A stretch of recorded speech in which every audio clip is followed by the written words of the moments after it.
नमस्कार दोस्तों, स्वागत है आपका आज की हमारी इस कहानी में। चलिए शुरू करते हैं। बहुत समय पहले की बात है। दो मित्र एक घने जंगल से होकर कहीं जा रहे थे।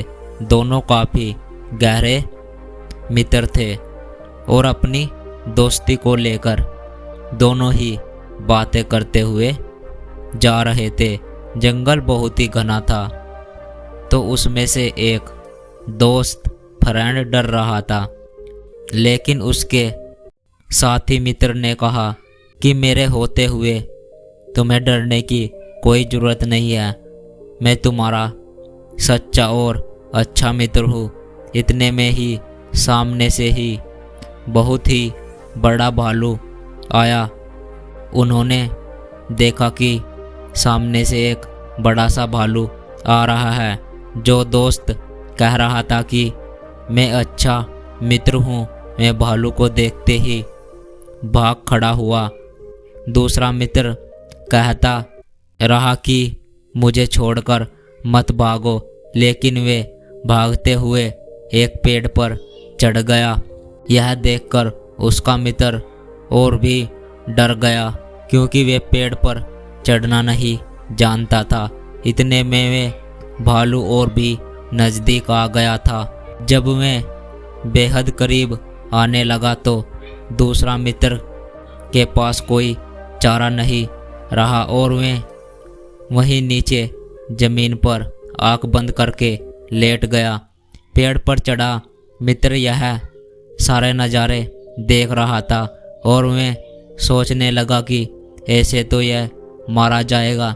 इतने में ही भालू नीचे लेटे मित्र के करीब आकर उसे देखने लगा, उसे सूंघने लगा और उसके शरीर को पूरी तरह से उलट पुलट करने लगा।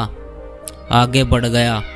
जमीन पर लेटे मित्र ने राहत की सांस ली और मैं सोचने लगा कि अच्छा हुआ जो मैंने सांस रोक ली, क्योंकि भालू मुर्दे लोगों को नहीं खाते और मैं भालू मुझे मरा हुआ जानकर आगे बढ़ गया।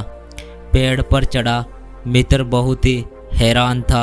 भालू के जाने के बाद वे नीचे उतर आया और उसने अपने मित्र से पूछा आखिर उसने क्या किया था और वे भालू उसके कान में क्या कह रहा था।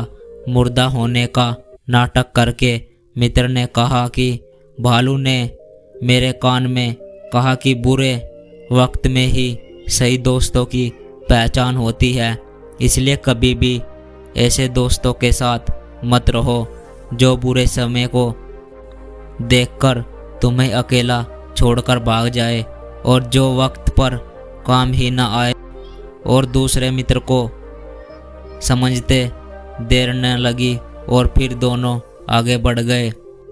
इस कहानी से यही सीख मिलती है कि सच्चे मित्र वे ही होते हैं जो बुरे वक्त में भी अपने मित्र के साथ नहीं छोड़ते और मुसीबत के समय अपने मित्र की मदद करते हैं।